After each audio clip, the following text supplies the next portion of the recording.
So the purpose of coming together today, apart from just having some really valuable time as freelancers to spend a little bit of time together away from the day job, and we want to recognise that the film and TV industry is all about its people, and it's made possible entirely by us freelancers. The session's going to look at what it means to be a freelancer in film and TV and focus on what we as individuals can do to put ourselves first, what support is there out there for us, and how can we look after ourselves and work better by looking after ourselves and each other. We'll be sharing our own favourite things to do to keep well at work, as well as hearing from the panel. I'd like to go first and just share, I've really learned the value of movement during the day. I was always really anti-exercise, don't go to the gym, but reframing it as movement and just running up and down the stairs to go and get something at home, or doing a 10-minute yoga video, or going out for a walk just makes all the difference to me personally. A little bit about my background. I have worked very much starting in radio and then TV, and also independent film. I worked at the BBC for many years. I've been freelance for about 5 years or so now, as a producer, project manager and a consultant working with media and arts organisations. I'm also working with the Film and Television charity, looking at what training and ongoing development we can have as an industry to help with better mental health for individuals. So during this lockdown period, when the daily commute has gone, I found taking that, even if it's 5-10 minutes every couple of hours just to jump up and move around just makes me feel a lot better. So that's my top tip. You've also heard from Zadie. So before we crack on, Zadie, would you like to share your top tip? Yeah, sure. I think my top tip is taking a bit of time to do something just for me.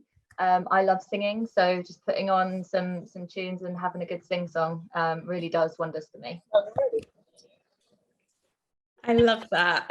Thanks, Zadie. So a bit about the next hour or so. I'd like to thank our panel for joining us. I'll introduce them in just a little bit. We've got time for questions. There'll be more tips shared by each of the panel. We'd love to hear from you as well. There's plenty of time for questions, and feel free to jump in with those questions. You don't have to wait until the end. And there'll be time for networking in smaller groups at the very end as well. And we'll probably be going for about an hour. Feel free to dip in and out if you need to. And before all of that, I'd really love to introduce Alex Humphreys, the CEO of the Film and TV charity, to welcome you all. Over to you, Alex. Hi, Aradhana, thank you so much. And hello and welcome to everyone. Happy Freelancers Day. I'm a white woman. I've got mid-length blonde hair. I've chosen to do some pink lipstick today. I'm in the office, so I've got a rather nice looking green wall behind me at the moment. That is not my home. I'm really grateful for the invite. I was just going to do a little bit. I think I'm the warm-up act, technically. Is that right, Aradhana? So I'll do a little bit by way of setup. The Film and TV charity, as I hope you know well, supports everyone who works behind the scenes in film, television and cinema. That's around 200,000 people in the industry, more than half of which are freelance. So we believe there are around about 100,000 freelancers working in the UK film and TV industry. There's a risk that's a slight underestimate, because it's actually really hard to get good data on freelancers, which is another longer, potentially very nerdy and boring conversation I'm happy to have with absolutely anyone offline. But there's a sizable group, although a relatively small group within the economy of freelancers across the UK as a whole. We know within the industry that freelancers often feel under-recognised and undervalued. We did a big piece of research in 2019 looking at mental health in the industry, which indicated higher risk factors for freelancers, including, I'm telling all of you what I'm sure you already know, more intense working patterns, patterns that are typified by very intensive periods of working, interspersed with periods of not working, which can be very hard to manage. the financial insecurity that can come with freelance work, and higher incidence of bullying and harassment. We know that 9 in 10 people working in production, working freelance in production in the UK have been bullied at work, and 4 in 10 women have been sexually harassed at work. With that, there is a lot of joy that comes with freelance working and working with our industry, and a lot of flexibility, and I hope you'll all agree, a lot of fun as well. So we are here to, I think, celebrate that and to do the work to support you and to offset the issues and try and address some of the issues that you will face. The last year's obviously been tumultuous in many ways for all of us personally and professionally. For freelancers in our industry, it's obviously been, it's been catastrophic. And we know that on the 1st of April last year, 93% of freelancers in our industry were out of work. So in most cases, unless you were working in news or current affairs, you probably weren't working at that point. If you were extremely lucky. It's been an incredibly tough few months. The Film and TV charity has supported more than 7,000 people in the last year or so through the pandemic in a number of different ways, including with financial aid. We ran 2 rounds of COVID support funding last year and mobilised a lot of bespoke mental health support and other forms of support in the course of the past year. Of course, our support of you continues. The industry is returning to normal, gearing back up. Production is getting busy again, which is fantastic to see. That presents a different set of challenges in life. The Film and TV support line continues to be here 24/7, completely independent and confidential. It's on 0800 054 0000. So anytime you want a chat or something more specific, we provide everything from counselling support, mental health support, through to financial advice, debt advice and legal advice, and now some new services directly to support you. If you've experienced bullying, harassment, then please do reach out to us. We are very, very much here for you. I've mentioned that we are taking action on mental health. We are also doing some work now on racism in the industry.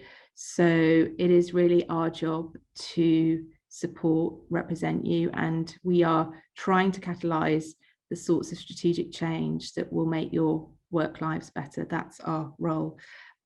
Our vision is for there to be a community of the industry, for it to feel as an inclusive industry in which everyone belongs, in which everyone feels fully supported and knows that in those moments where you do need someone to turn, that there is a helping hand here. And I hope that's what the Film and TV charity can provide to all of you. You won't need it all of the time, but every now and then we all have those moments, and that's why we're here. So that's a little bit about us. I think today is really now about celebrating all of you, and I'm going to hand back to Aradhana.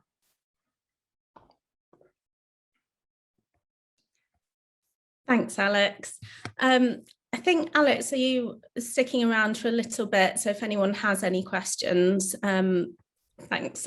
Please do feel free to either raise your hand or drop them in the chat, or feel free to email us as well. I think it's really important to acknowledge the importance of addressing structural issues, as Alex has just been saying, as well as looking after ourselves as individuals.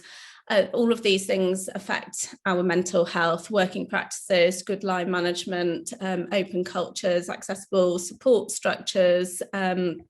This is the work that the Film and TV charity is driving forward with the industry in what we call the Whole Picture programme.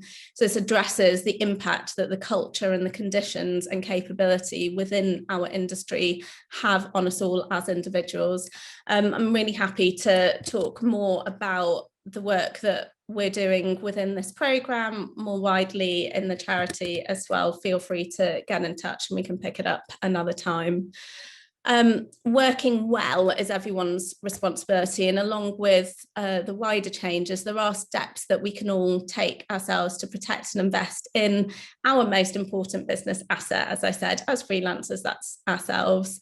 I'd like to flag the Film and TV charity support line, which Zadie has helpfully put in the chat. That's 0800 054 0000. If there's one thing you take away from today, I really hope it's that phone number. Save it in your phones, please do share it with your colleagues. That is a confidential 24/7 every day of the year support line that anyone working in film and TV can call to access support. There's also other services that you can access via the helpline or via the website, such as therapy, CBT, legal and financial advice, certain grants and other wellbeing resources as well. There's also a live chat function on the website if you're not comfortable speaking to someone on the phone. So do have a look at those.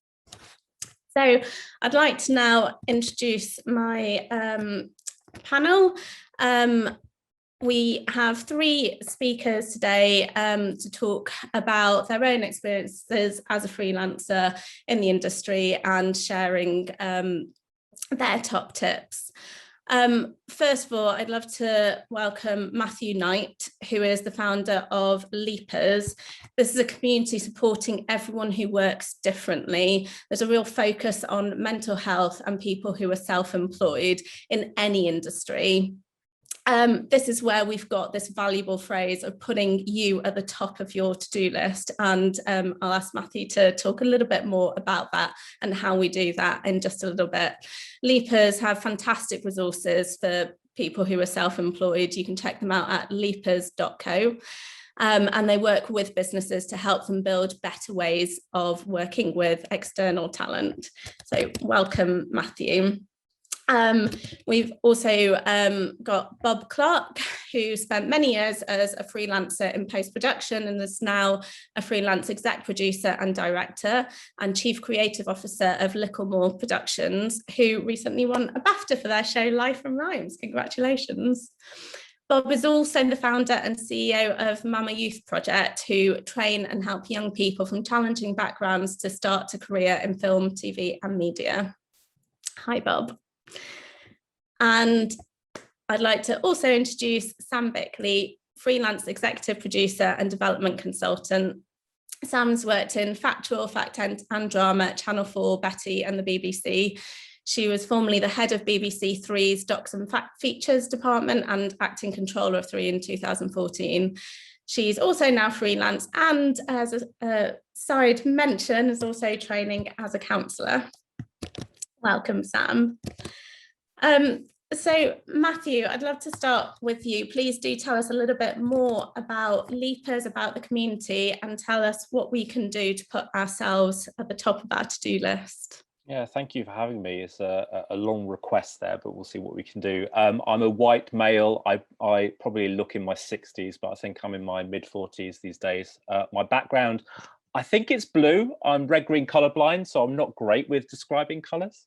And I'm sitting on a chair, which normally is my cat's chair and covered in cat hair, but I've kicked her out of the room for today. There's also a Lego Super Mario behind me. So yeah, thank you for having me today. Lipa's, as mentioned, is a project which aims to support the mental health of the self-employed. That's everyone from freelancers, small business owners, SME business owners, contractors, anybody who really doesn't have an HR team looking after them. And that's fundamentally, I think, the gap that I think we all recognize is that there's a huge positive shift around mental health at work in the last couple of years, and employers are doing taking great, positive strides to really look after the people who they work with. But oh so often, teams are built up of people who they don't necessarily employ. There are certain industries where that is the majority of the case. So certainly film and TV, there are plenty of other industries where it's still a minority. But the reality is that more and more people are moving to different ways of working every year, and there are gaps in how that support plays out. And again, as mentioned, mental health is something which we all have. It's not unique to the self-employed, but there are a set of unique challenges which we do face that people in employment perhaps don't. There is lots of crossover. So a lot of the recommendations which we give are true for whoever is working in whatever way.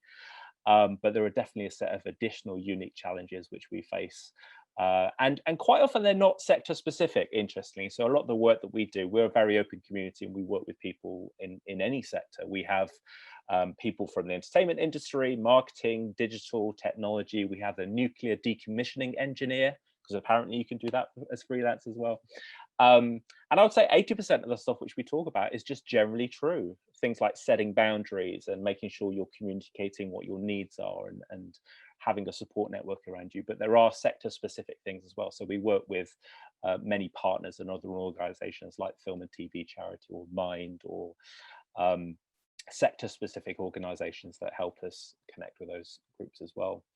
We've been running for just about 4 years. I think it's our 4th anniversary in August. And again, you know, the pandemic really changed a lot of the people who we met. We kind of ended up supporting about 40,000 people last year, of many people who had been forced into freelancing. Perhaps they'd been made laid off and were still having to look for an income. So it wasn't an active decision. And those who have decided to go into freelance and just kind of hit this wall of, hold on, this is very different to how I used to work. I don't have a team that I can turn to. I don't have somebody that I can talk through the experiences which I'm going through. I don't have somebody who can say, hey, where do I get this advice? So that's what we do as an organization. The core of our work, we're a community, a peer support community where people who are self-employed can just turn up. We're in a Slack channel, which is a free online technology that anybody can rock up. And it's a bit like the water cooler moment, you know, make a cup of tea for each other, say how the weekend was, what they were watching on TV last night, but also ask questions, you know, has anybody experienced this? How did they deal with a situation? And get advice from the wisdom of the community. And equally, sometimes people aren't looking for support or advice. They just want to be able to share. That's a really important first step, really, is just say how you're doing and give others an opportunity to say, yeah, I'm feeling very similar, or I went through something like this before. The opportunity to be heard is absolutely critical, even if you're not necessarily looking for us. So that's the support community. We then kind of surface as much of that conversation as possible into content and resources. So people who aren't necessarily in our community can still find advice from people who have been through those kind of situations. So we cover topics like imposter syndrome, or kind of lack of confidence, or the kind of early days of freelancing, but also things which don't necessarily seem like mental health issues. I'm a kind of big fan of not thinking about mental health as yoga and bananas. It's about actually all of the things which influence how you're feeling. So stuff like late payments, you know, are just as much of a mental health issue as something like bullying. It's a very holistic approach which you need to take about how you're working and working well. And this point around, you know, you being the most important asset in your business is absolutely critical. You wouldn't let your laptop or your camera battery run down to zero because it's not going to work for you. So how do you recharge? How do you upgrade your software? How do you look after yourself so that you can continue working?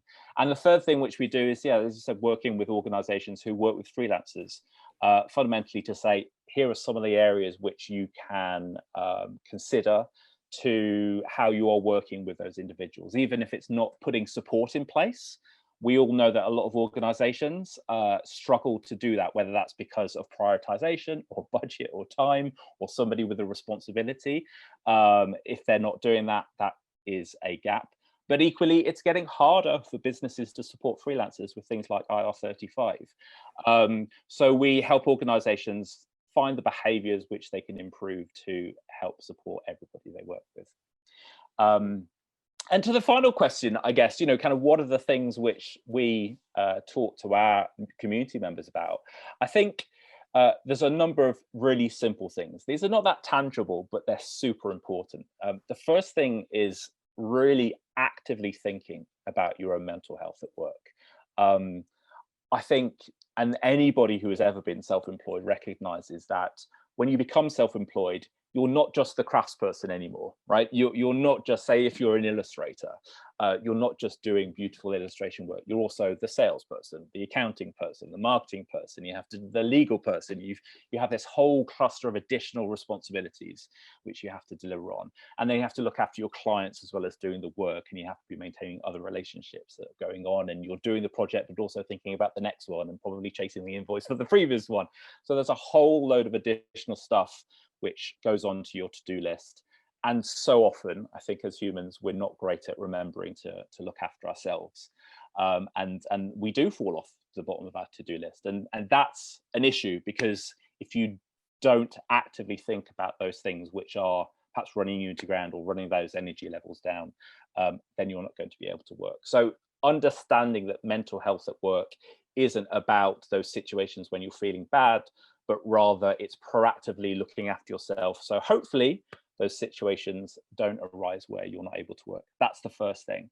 The second thing is everybody's unique when it comes to that. What annoys me or frustrates my, or kind of, you know, depresses my mental health will be completely different to someone else. So I'm a huge introvert. The last 12 months of working on my own at home was not a problem because of disconnection. I don't mind that things, but other people would be affected by those sorts of things. So taking time to understand what positively and negatively influences your mental health.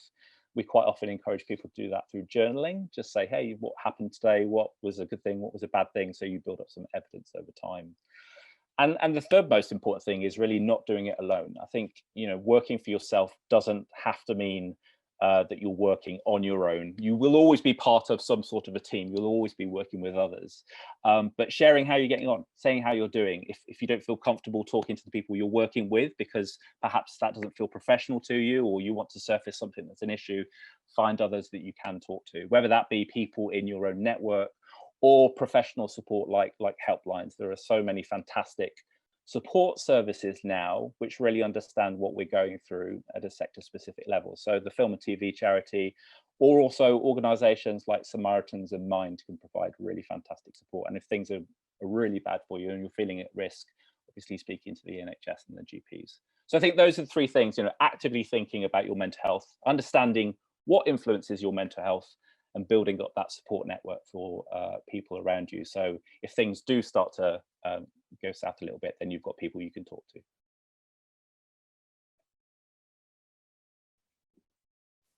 Thank you, Matthew. Those are fantastic tips. And please do just drop the email address in the chat as well. We'll send these resources round to everyone afterwards.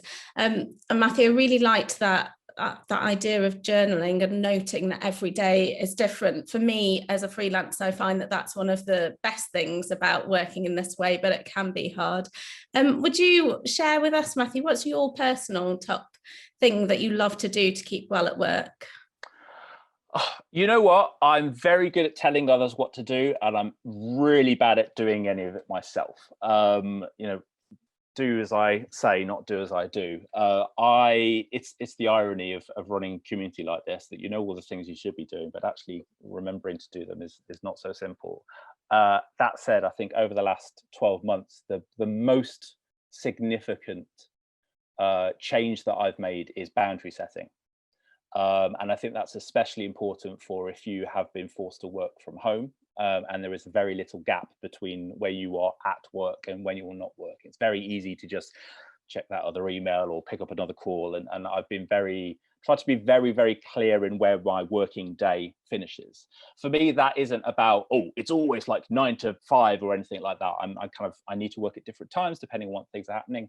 But I've tried to be really clear with myself that, okay, I'm deciding to close my laptop or walk away from work now, and that's the end of my day. And that's been transformative, actually, to give myself permission to say I don't need to check in, I don't need to be thinking about this, I'm allowed to switch off. It's a hard thing to do. I think it's a practice which takes time, but setting those boundaries in whatever way you can is really powerful. One of the things which has been now actually validated through research is the idea of commuting. I'm sure like nobody likes the idea of commuting and going back on public transport, but this idea of some sort of break of time at the start of the day and the end of the day, even if that's a 10-minute walk around the block or 20 minutes listening to a podcast or doing some exercise or just drinking a cup of coffee and doing nothing else, this idea of a block of time that tangibly sets like the border at the start of the day and the end of the day has been scientifically proven now to actually have really positive effects on you neurophysiologically and from a mental perspective. Thanks, Matthew. I'm a big fan of the podcast. Sam and Bob, I'd love to come to you and hear a bit about your own experiences. You both worked, you know, as staff, as freelancers, and as CEOs yourself. Bob, I'd love to hear your experiences from yourself, as well as you do a lot to support others. Yeah, well, you know, being a freelancer, it's a lonely life. I've always described it as a lonely life. I don't know if Alex will agree with me, but actually being a CEO is also a lonely life. and so you know, so you experience that. But as a freelancer, for me in post-production as an editor, with all the other the normal challenges that you had back, you know, 36 years ago or whenever it was I started, you know, and you didn't see many people of my color in post-production, and especially as an editor.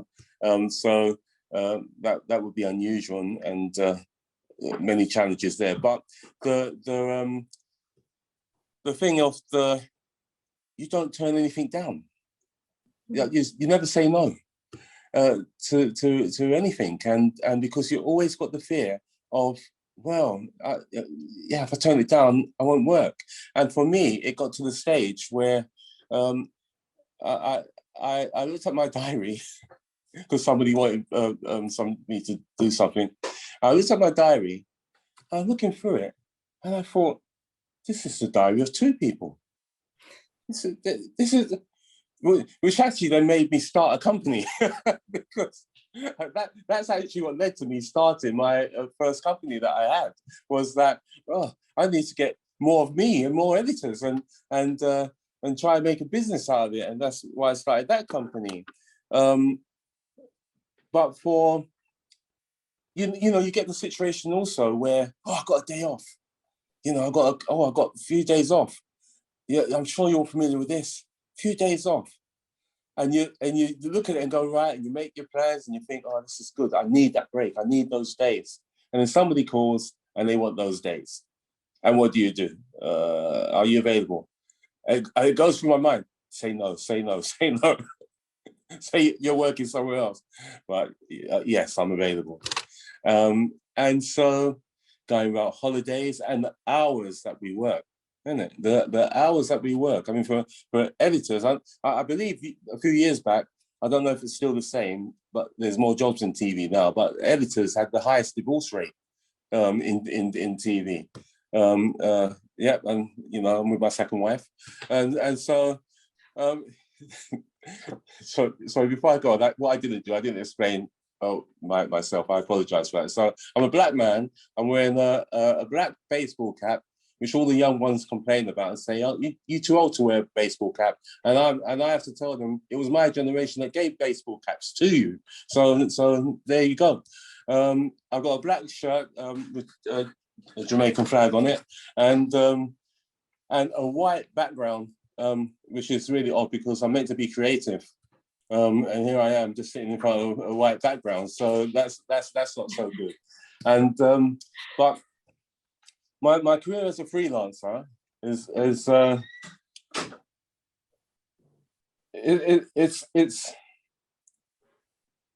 been a hard career as an editor, and as I say, that loneliness, and I had to learn to actually try and give myself time off, and because I would never book a holiday. I'm gonna have a holiday, but I won't book it. And of course, work comes in, and you find another year's gone, and I haven't had a holiday. And so one of the big things for me was book a holiday, because once you book it, that's it. You know, you're not going to go against that. So that's what I've managed to do. Oh, also, I'll just say very quickly that the other thing is, for looking after myself in the workplace, and I carry on with my employees, is to buddy up. You can't rely on HR. No, you can't rely on HR. Buddy up. Let's look after ourselves. So I have teams, and I've done it as well. I do it with my director of operations. We buddy up and look after each other. We make sure that you have the lunch break. and just make sure you're okay. So that when you're down one day, they're going to pick you up. When they're down, next day, you're going to pick them up. And so that's a big thing for us. I think that's a brilliant idea, looking after each other. Sam, how has that experience for you? So obviously you've worked in big organisations, smaller ones as staff and as a freelancer, and at all different levels. How do you find the transition? What's different?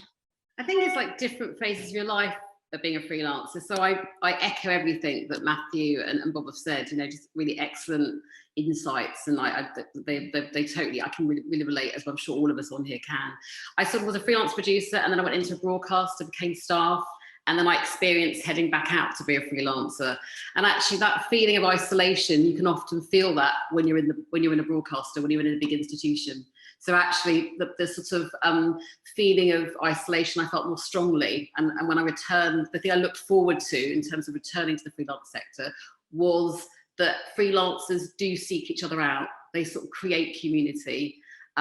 They, you know, the WhatsApp groups have been absolutely vibrant at this really tough time for freelancers. They've been buzzing with people looking out for each other. And I think that's been really amazing.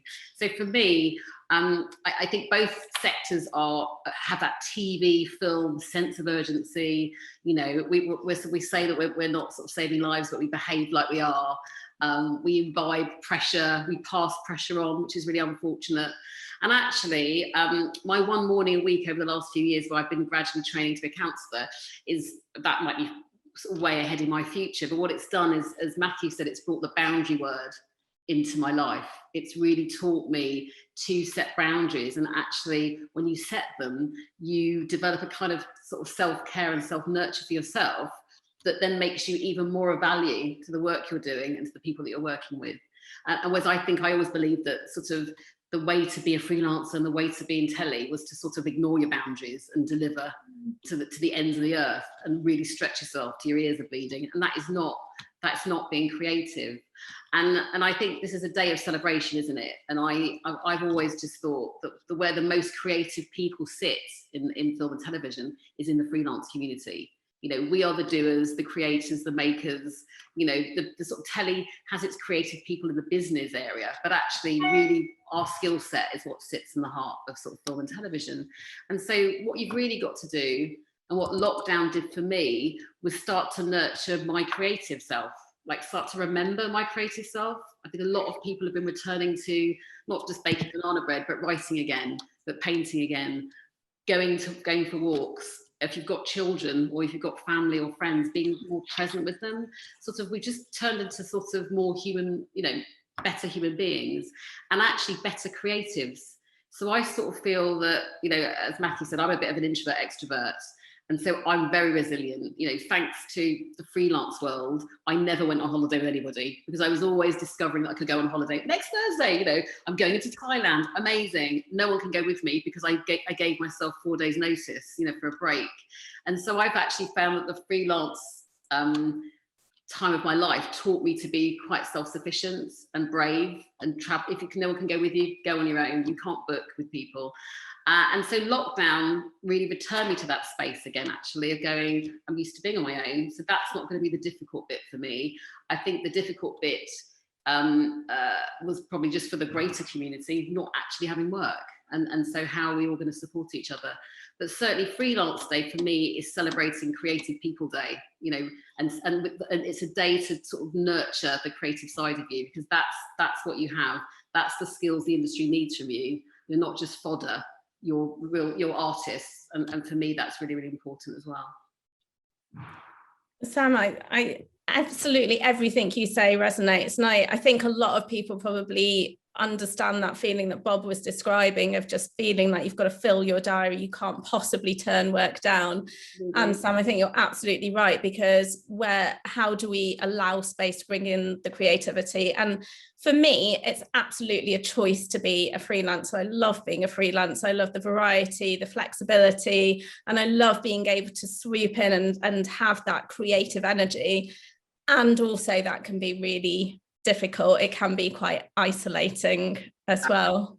being hyper vigilant, as Bob said, all the time. Am I going to get that? Suddenly that thought track. Am I going to get work? Am I going to get work? It's always there. So you're being creative, you're being businesslike, you're being professional, and there's that elephant in the room just waving at you, going, "But are you going to have work in a couple of months? What's it going to be at the end of the year? Are you going to sort your taxes? Can you take your kid on holiday?"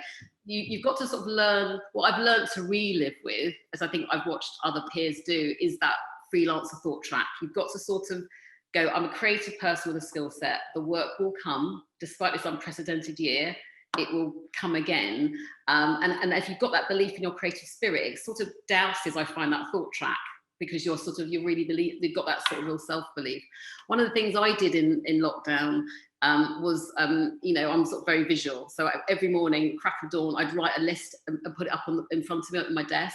And it would literally start from meditation, join the London Writers' Salon, which is a great organisation where people sort of write with accountability sort of for a few hours during the day. And I would use that, go for a walk. And so not just start putting the meetings in at the start at 9:30, 10, I'd literally list visually all the self-care things, rituals I was going to do, right till 9 o'clock, even making food for my son, lunch together, whatever. And it sounds a bit nuts, but that ritual's just stayed now. I've got the train up to London for work today, and on the top of my pad is my list, visually reminding me to do the good stuff, actually, not just my appointments.